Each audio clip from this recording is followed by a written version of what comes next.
Ada bocoran ini teman-temannya, bocoran sedikit dari Pak Roni Teguh mengatakan bahwa apa yang disampaikan oleh Topi Merah itu ya, ada banyak sekali kekeliruan. Dan bisa kita katakan orang ini bisa saja tidak jujur ya. Berarti ini di sini sudah udah bisa gua simpulin ya bahwa ya klaimnya Pak Andi Azwan perlu diragukan gitu. Kalau mau sih buka codingnya gitu, biar gua baca, gua analisa. Apa jangan-jangan kan tadi cuman berapa ini? Cuma 32% gitu, sampai 70 lebih. Apa jangan-jangan 100 kurangin 32 jadi 70? Kan kita nggak tahu algoritma. Saya akan menunjukkan teman-teman soal yang mereka pertentangkan sebelumnya, bahwa foto Pak Jokowi itu tidak sama foto di ijazah. Apa yang menjadi kunci bahwa wajah ini jadi cocok? Oke teman-teman, to the point saja ya. Ini saya baru habis olahraga, mohon maaf ya, jadi agak sedikit berkeringat. Saya menyaksikan video si Topi Merah ya. Nanti saya izin Topi Merah, saya izin beberapa potongan videomu saya tayangkan karena ada hal yang ingin dibantah ya, dimana apa yang ditampaikan oleh Topi Merah disampaikan Topi Merah pada kanalnya itu ya, terkait analisis face comparison ya, itu teman-teman ya. Memang beberapa hari belakangan ini saya sudah berkonsultasi dengan Pak Roni Teguh ya, terkait bagaimana Topi Merah mengaplikasikan codingannya itu, melakukan face comparison ya di dalam aplikasi atau software ya, menggunakan Python ya teman-teman.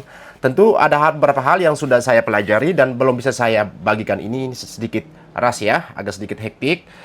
Tapi ini saya sajikan dulu ya potongan video dari Topi Merah. Saya minta izin ya, potongan videomu yang mempresentasikan tentang face comparison. Kemudian saya akan bandingkan dengan apa yang sudah pernah saya jelaskan ya, di mana waktu itu Pak Roni Teguh ya sudah membantah secara langsung apa yang TIFA presentasikan di sidang CLS Solo ya.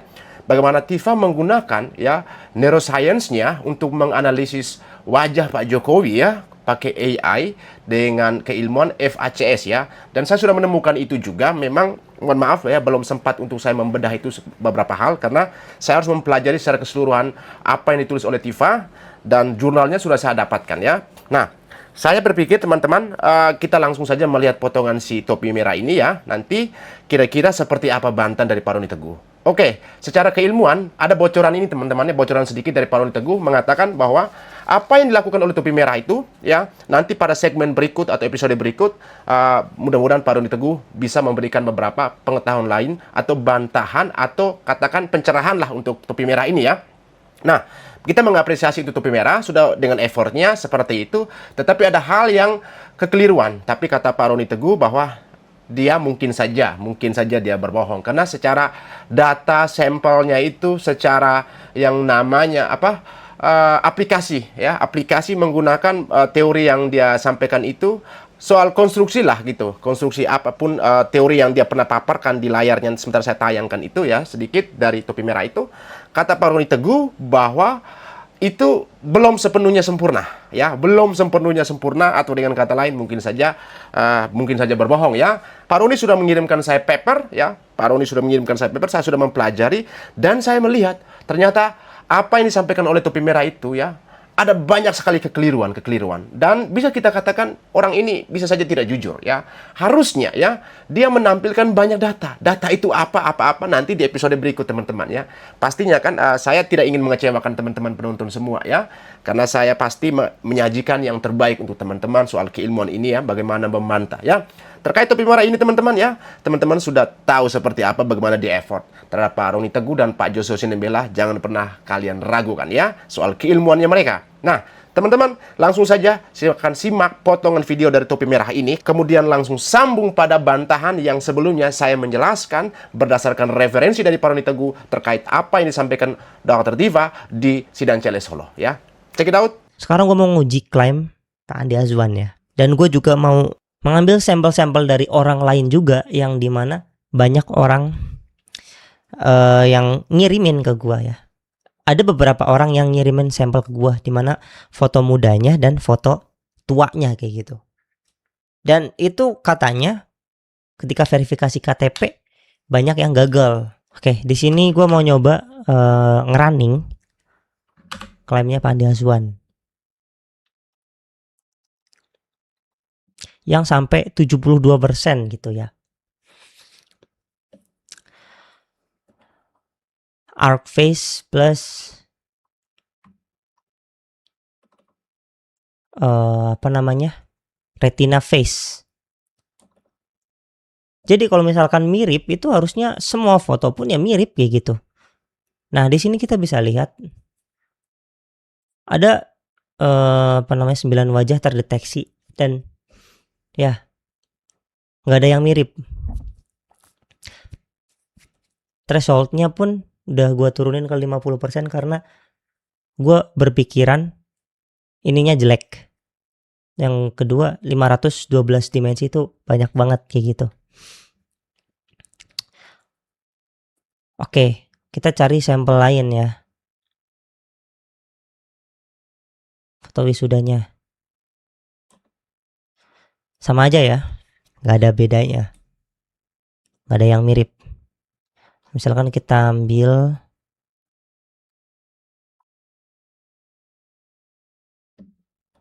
ini yang ada.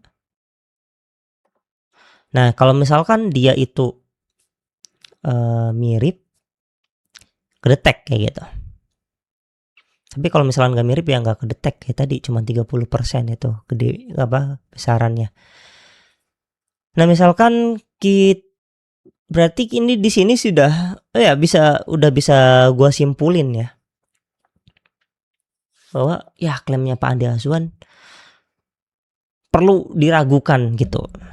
Kalau apa ya? Kalau mau sih buka codingnya kayak gitu, biar gue baca, gue analisa. Apa jangan-jangan kan tadi cuman berapa ini? Cuma 32% gitu. Sampai 70 lebih, apa jangan-jangan 100 kurangi 32 jadi 70? Kan kita nggak tahu algoritma yang dipakai Pak Andi Azwan kayak apa. Makanya ya kalau bisa kasihlah algoritmanya kayak gitu. Biar gue bisa coba sendiri. Nah, ini untuk yang FaceNet ya. Pakai sampel yang biasa ya.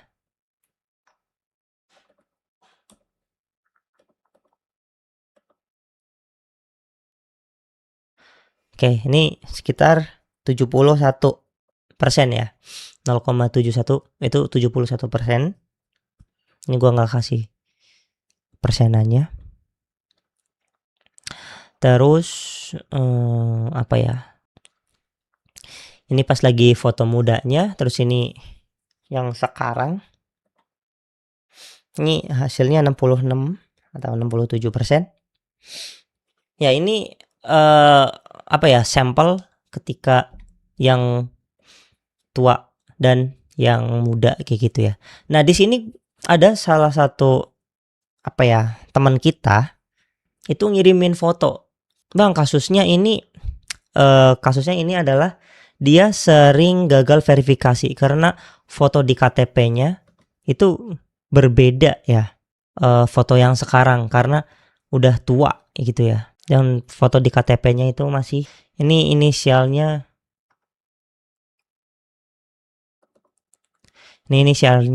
LR. Mudanya itu udah beda banget ya sama foto yang udah tua ya, dari bentuk wajahnya, bentuk matanya. Tapi FaceNet masih mampu untuk mengenalinya secara triplet loss itu dia mirip dengan sampel yang lainnya juga gitu. Di sini hasilnya 70%. Tapi ada masalah nih ketika ngebandingin foto yang ini dengan foto KTP-nya. Itu dia dianggap beda orang kayak gitu. Ini adalah kasus unik dari sebuah triplet loss ya. Kadangan dia udah menghubung-hubungkan ini sama, tapi foto yang misalkan A, B, C. A sama B mirip, A sama C mirip, tapi C sama B itu nggak mirip. Nah, ini adalah di mana pembacaan dari triplet loss itu mengalami miss. Maka dari itu, ini di sini gue coba running ArcFace juga. Ketika memang wajahnya orang itu sama, itu ya harusnya bisa diverifikasi dengan face comparison lain gitu. Nih.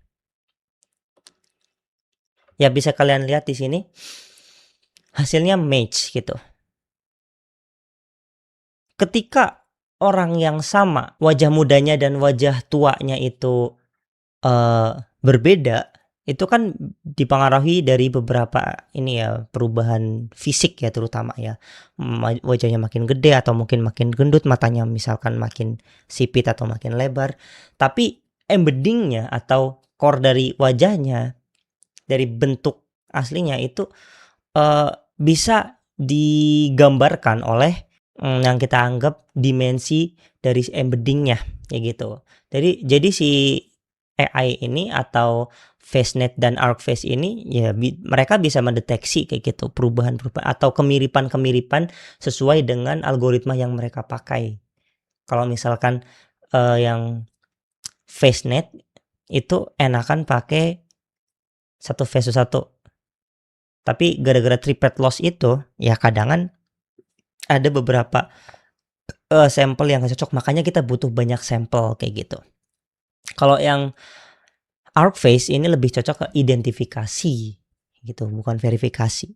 So di sini kita bisa membuktikan banyak hal ya. Kalau misalkan teknologi itu sangat-sangat berkembang gitu ya, termasuk dunia digital ini. Bahkan kita bisa anggap embedding dimensi itu bisa kayak kita anggap ya DNA-nya gitu, DNA dari sebuah wajah di dalam foto. Saya akan menunjukkan teman-teman soal yang mereka pertentangkan sebelumnya, bahwa foto Pak Jokowi itu tidak sama. Dalam hal ini foto Pak Jokowi yang sekarang ini tidak sama dengan foto di ijazah. Kemudian sebelumnya mereka pernah menyamakan foto Pak Jokowi dengan Pak Dumatno ataupun almarhum Hari Mulyono. Ya, semuanya tidak membuahkan hasil yang baik dari penelitian mereka. Nah, ini ada hal untuk teman-teman yang perlu teman-teman ketahui ya, supaya tidak terjebak dalam narasi ataupun pembelaan-pembelaan yang sepihak yang dilakukan oleh mereka, dalam hal ini teroris. Ya, kita lihat dulu pernyataan dia kemarin ketika dia menampilkan foto Pak Jokowi. Bahkan dia ingin mencari orang yang dalam hal ini pria berkumis, yang katanya mungkin mirip dengan Pak Jokowi, ataupun sosok di dalam ijazah Pak Jokowi itu adalah pria berkumis. Kemudian dia mungkin ingin berspekulasi bahwa itu adalah bukan Pak Jokowi. Nah, Pak Joshua kan sudah menampilkan, Pak Joshua Sinembela dalam hal ini ya, seorang ahli digital forensik, sudah menampilkan foto Pak Jokowi dari buku alumni Fakultas Kehutanan UGM ya, foto dengan resolusi tinggi ya. Tentu foto itu sangat jelas memperlihatkan ya soal bagaimana wajah Pak Jokowi ya secara detail ya. Kemudian pakaian dalam hal ini jas yang digunakan oleh Pak Jokowi. Nah, Tifa ini melakukan cocok logi ya, cocok logi foto-foto Pak Jokowi yang masa muda dengan foto Pak Jokowi di ijazahnya. Apa hasil yang dia dapatkan? Ternyata apa? Hasil yang didapatkan adalah suka-suka dia, sesuai keinginan dia. Dia malah mengkambing hitamkan bahwa pria berkumis itu bukan Pak Jokowi, sosok yang mungkin saja bukan Pak Jokowi, tetapi itu dalam pemikiran dia ya. Tapi kita akan menjawab, membantah, dan berusaha untuk memberikan edukasi terkait ini ya, bagaimana disinformasi yang disampaikan oleh Tifa ini ya, bagaimana dia mempertanggungjawabkan soal penelitian dia. Nah, kita langsung to the point saja. Kita dengarkan dulu ya pernyataan dia di hadapan hakim, apa yang dia tampilkan di depan hakim. Kemudian saya akan jelaskan, saya akan paparkan semua bantahan-bantahan yang saya pikir sangat mudah untuk membantah dia ya. Dan bahkan juga Pak Roni Teguh menampilkan informasi ini yang akhirnya saya pikir Tifa, Anda tidak bisa membantah apapun terhadap apa yang dilakukan oleh Pak Roni Teguh ini ya. Karena apa yang Anda lakukan di hadapan hakim mempresentasikan foto Pak Jokowi dengan face recognition dan sebagainya, bahkan menampilkan AI juga dari wajah Pak Jokowi ya, yang diduga mirip Pak Jokowi itu ya. Kemudian Anda memproyeksikan dalam penelitian Anda, memproyeksikan foto itu dalam keilmuan Anda. Apakah itu layak? Apakah itu adalah foto yang asli? Nah, ini Anda sedang ingin menelanjangi penelitian yang Anda lakukan. Jadi, apa yang dia katakan di depan hakim, kemudian kita akan bantah rame-rame ini ya, teman-teman. Saya mencari spesimen foto Pak Jokowi, tidak lebih perbedaan usia 20 tahun dengan foto yang ada di ijazah. Dengan asumsi bahwa Pak Joko Widodo yang memiliki ijazah ini ya lulus di tahun 1985, berarti kisaran usianya antara 24 sampai 25 tahun.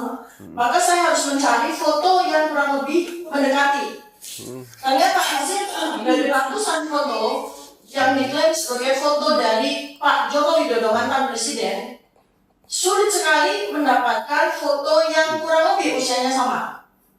Karena ternyatanya ini tidak saya ungkapkan pada sidang ini karena tidak terlalu relevan. Tapi saya perlu sampaikan yang mulia bahwa foto-foto yang kisaran usianya 24-25 tahun itu bukan foto dari Pak Joko Widodo. Tuh. Jadi banyak di internet atau di media itu mengatakan ini Pak Joko Widodo, Pak Joko Widodo. Ternyata setelah saya akurasi ternyata itu bukan fotonya Pak Joko Widodo. Jadi banyak Ini foto poin yang yang akan diklaim terbantah, sebagai ya. fotonya Pak Joko. Nah, termudah yang saya temukan adalah 4 spesimen ini.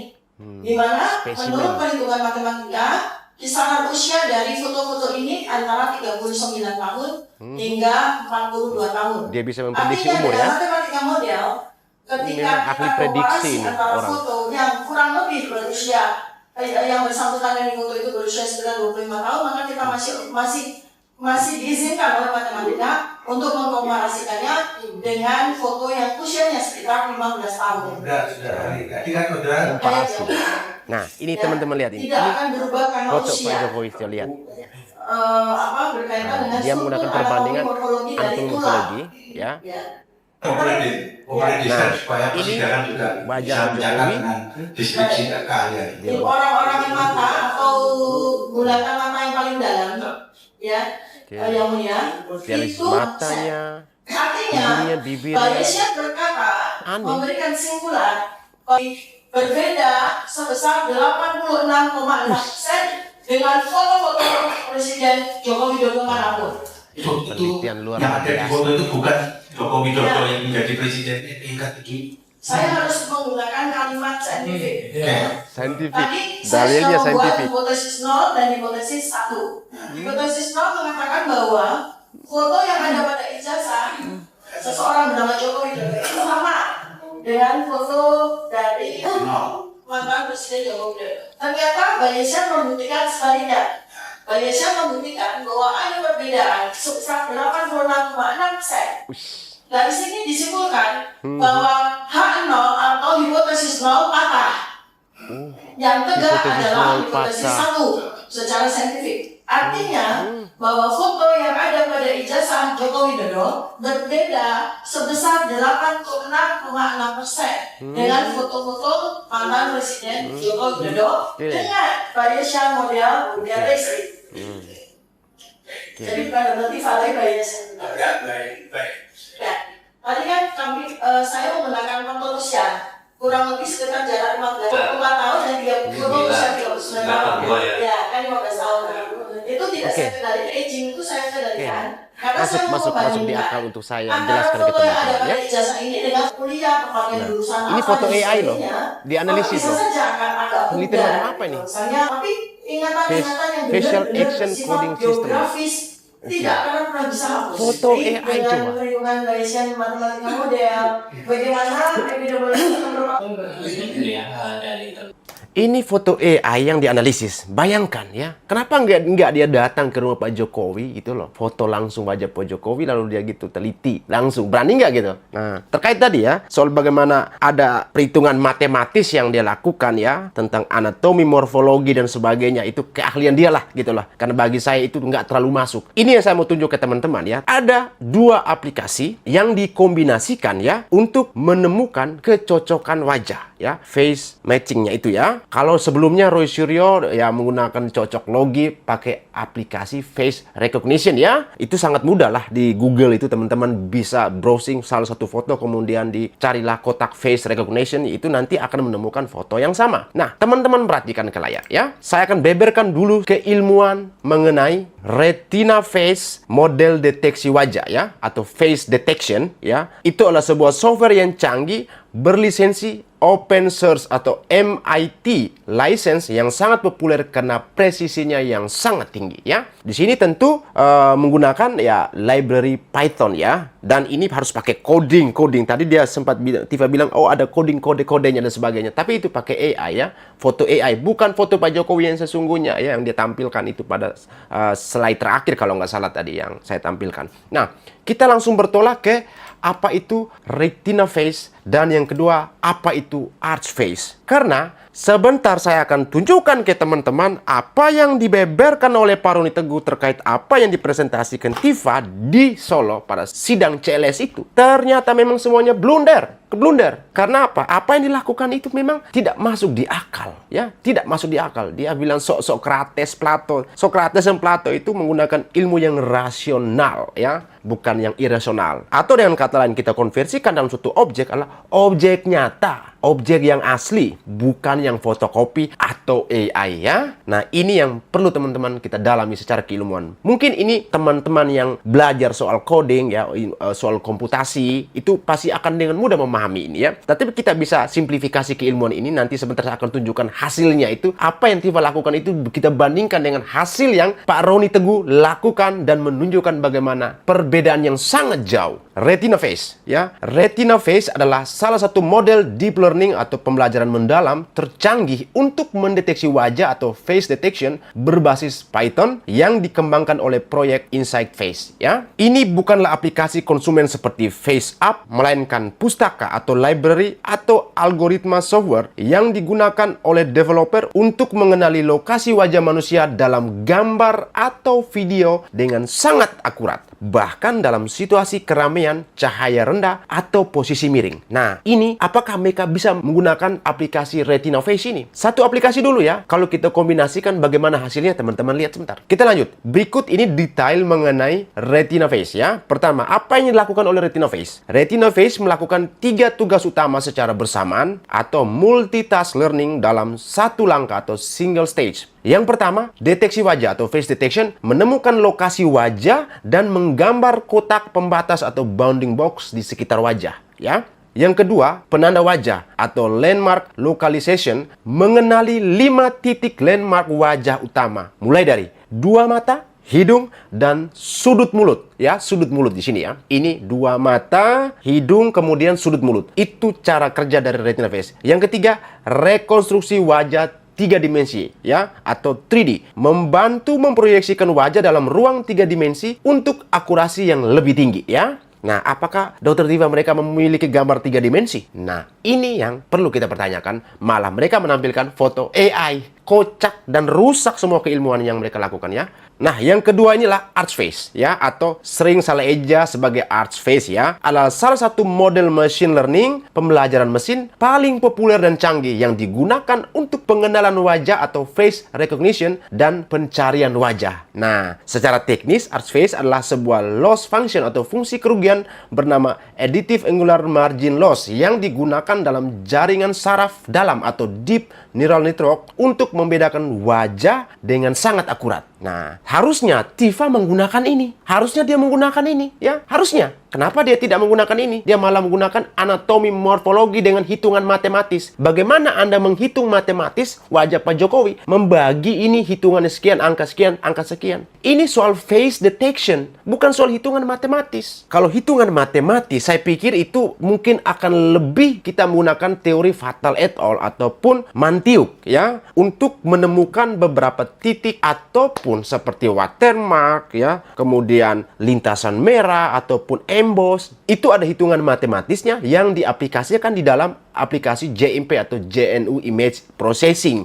Itu akan lebih masuk. Tapi menghitung secara matematis anatomi morfologi dari wajah Pak Jokowi, saya pikir itu sangat jauh. Tadi sangat jelas dirincikan pada Retina Face, ya. Di sini sangat jelas kita lihat bagaimana 3 poin utama yang dilakukan oleh Retina Face, yaitu mendeteksi wajah atau face detection, kemudian penanda wajah, yang ketiga rekonstruksi wajah 3 dimensi. Masing-masing punya titiknya. Semisal di face detection, apa yang akan ditonjolkan pada face detection? Pada face detection ditonjolkan itu soal lokasi wajah dan menggambar kotak pembatas atau bounding box. Seperti apa bounding box? Sebentar saya akan tunjukkan ke teman-teman. Yang kedua itu soal landmark localization, itu ada 5 titik landmark pada wajah. Mulai dari 2 mata, kemudian hidung, dan 2 sudut mulut. Ya, 5 titik.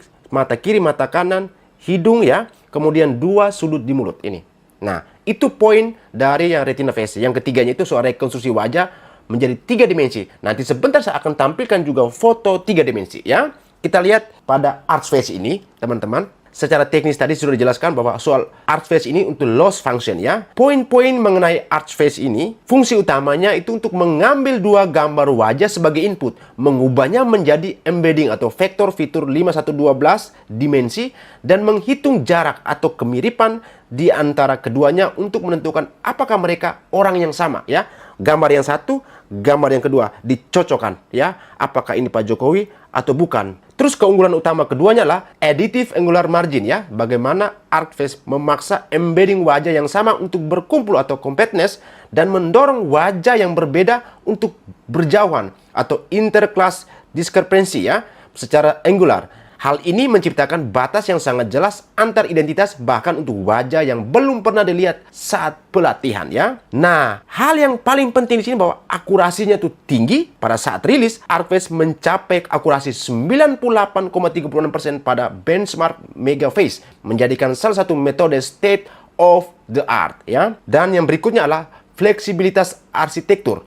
ArcFace dapat diterapkan pada berbagai tulang punggung atau backbone jaringan saraf seperti ResNet atau Mobile FaceNet ya. Nah, sekarang kita langsung terbang ke wall Facebooknya Pak Roni Teguh. Kita lihat seperti apa. Dan saya harap Dr. Tifa Anda memperhatikan ini. Apa hasil dari dua software ini ya. Software ini memang belum saya install ya teman-teman. Karena membutuhkan bimbingan dari Pak Roni Teguh untuk saya menginstal ya. Tapi nanti akan saya tampilkan prosesnya bagaimana kombinasi antara Retina Face plus ArcFace ini ya. Kita lihat bagaimana Pak Roni Teguh menampilkan kombinasi Retina Face dan ArcFace terhadap foto Pak Jokowi. Kita cek. Di sini pada tanggal 29 November 2025 ya. Pak Roni Teguh sudah pernah memposting ini ya. Mungkin terlewatkan. Dan ini saya harus angkat lagi bagaimana ini sangat berkaitan erat dan sangat dekat dengan apa yang Dr. Tifa lakukan di pengadilan di Solo ya. Sekarang dengan berbagai pose wajah, berikut jika sampel data adalah foto pada ijazah, kemudian dibandingkan dengan foto saat Bapak Joko Widodo setelah lulus dari UGM.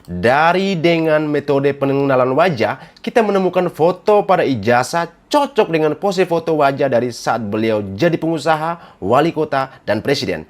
Pada foto terakhir adalah dari usia muda dibandingkan dengan pada saat wajah beliau menjadi wali kota Solo. Ada 4 foto diujikan dengan foto Dumatno.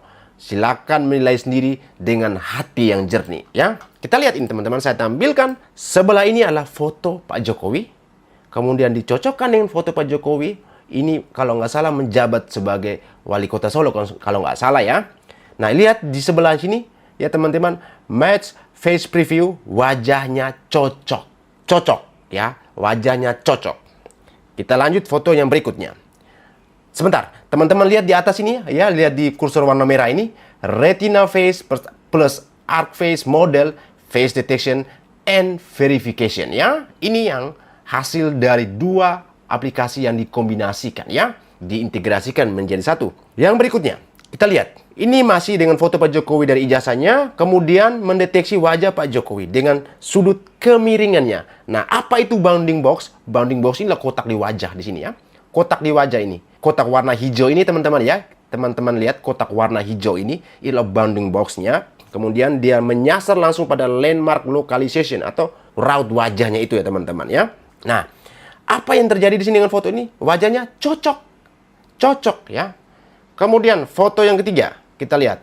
Nah, ini kalau mau mereka lakukan pasti susah untuk dapatkan. Tetapi dengan aplikasi Retina Face per ArcFace ini, kenapa foto ini cocok dan mirip? Nah, ini poinnya teman-teman. Tadi kan sudah dijelaskan bagaimana Retina Face itu dia mendeteksi dua mata, kemudian hidung dan sudut di mulutnya ini. Nah, kita lihat kalau saya zoom ini teman-teman, foto yang ini kenapa dikatakan cocok ya. Nah, kalau teman-teman perhatikan di atas matanya Pak Jokowi sini ya, di mata sini ada dua titik berwarna hijau ya. Kemudian di hidung ada titik warna hijau. Kemudian di sudut bibir ini ya ada warna hijau. Ya, itu bagaimana kerja dari Retina Face. Maka dikatakan cocok ya. Kalau istilahnya apa ya? Kayak tanda lahir kayak gitu yang susah untuk dihindarkan dari soal face detection itu. Tanda lahir yang ya pokoknya settingan pabrik lah ya. Kalau istilah kita bilang bawaan orok lah kayak gitu ya. Nggak bisa terhindarkan. Makanya ini dikatakan cocok ya. Kemudian, nah apalagi ini. Ini dengan bounding box-nya, kemudian di matanya, hidungnya, di dua sudut bibirnya atau mulutnya ini, ya sangat jelas terdeteksinya cocok. Nah, ini yang paling parah. Apakah mereka TV melakukan ini? Mendeteksi wajah Pak Jokowi dalam suasana keramaian, ya, mendeteksi. Kemudian wajah Pak Jokowi tidak sedang menghadap ke depan, ya. Tapi ini kalau kita lihat sudut kemiringannya, Pak Jokowi agak miring, agak tunduk, ya tentu susah untuk mendapatkan deteksinya. Dalam hal ini kemiripan atau soal bagaimana akurasinya. Tapi dengan retina face plus arc face ini mendapatkan akurasi yang tepat dan wajahnya cocok. Langsung diberikan zoom sebelahnya ini teman-teman ya.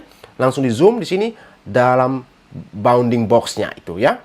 Dan di sini kita lihat wajah pertama, kedua, ketiga, keempat, kelima, keenam, sekian banyak ini ya dalam suatu grup lah, kelompok kayak gitu ya. Bukan hanya satu orang ya, banyak orang ini. Tetapi ini luar biasa bisa mendeteksi di mana Pak Jokowi. Nah, ini akhirnya cocok ya. Kemudian, nah ini apa poinnya di sini teman-teman? Sekali lagi, kalau teman-teman bisa, apa yang menjadi kunci bahwa wajah ini jadi cocok? Kuncinya sama, bounding box, dua sudut di bibir sini atau mulut sini, di hidung dan di mata, ya, dan di mata. Itu sangat jelas. Nah, ini foto Pak Jokowi yang masih muda dulu ya teman-teman. Lihat ini bounding box-nya mendeteksi wajahnya. Lalu ketika menggunakan retina face, apa yang didapatkan? Wajahnya cocok, ya. Match preview-nya cocok, teman-teman perhatikan titiknya sangat jelas yo. Di bibir sini, hidung, mata, sama semua ya. Karena aplikasi ini bekerjanya sangat akurat, ya, sangat akurat teman-teman ya. Ini yang buat mereka sebelumnya ya berkoar-koar. Foto Pak Jokowi disandingkan dengan Pak Dumatno atau apalah istilahnya. Apakah cocok? Lihat ini. Sebelah kiri ini foto Pak Dumatno. Sebelah kanan ini adalah foto Pak Jokowi. Apa hasilnya? Wajahnya tidak cocok. Itu loh, wajahnya tidak cocok. Jelas berarti aplikasi ini jujur ya. Malah aplikasi ini lebih jujur daripada Tiffany ya. Berikut. Nah, ini lagi. Ini yang mereka kayak kekeh banget. Ini jasa tuh fotonya Pak Dumatno. Oh, Hari Mulyono dan sebagainya. Ini fotonya Pak Dumatno. Pakai foto di ijazah Pak Jokowi. Apa yang ditemukan? Tidak cocok. Kapok kan? Ini baru hasilnya. Kalau merasa tidak yakin, di episode berikutnya saya akan tunjukkan bagaimana cara kerja aplikasi itu ya. Saya akan tampilkan buat teman-teman ya, biar teman-teman tahu. Mau satu berdusta. Ada. Pak Roni Teguh bersama saya sudah simulasikan itu semua ya. Tapi saya beberkan dulu hasilnya. Nanti soal bagaimana prosesnya untuk bisa mendapatkan deteksi wajah seperti ini ya. Saya yakin mungkin beberapa teman untuk mengikuti proses itu memang agak mungkin ya membosankan mungkin ya. Tapi ini hasilnya. Kita nggak bohong. Kalau teman-teman yang tahu mengoperasikan software ini, menggabungkan retina face plus arc face ya, kalian install aplikasinya, jalankan pakai program Python, pasti kalian mendapatkan hal yang sama ya. Teman-teman yang programmer, coding pasti tahu ya, teknik pasti mengerti soal ini ya. Ini aplikasi yang sangat tinggi akurasinya ya. Oke teman-teman, saya harap teman-teman bisa mempelajari soal arc face dan retina face, tidak terjebak soal bagaimana face matchingnya atau face recognition ya yang mereka lakukan ya, soal cocok logi wajah. Apalagi Tifa mereka itu mempresentasikan wajah Pak Jokowi ya.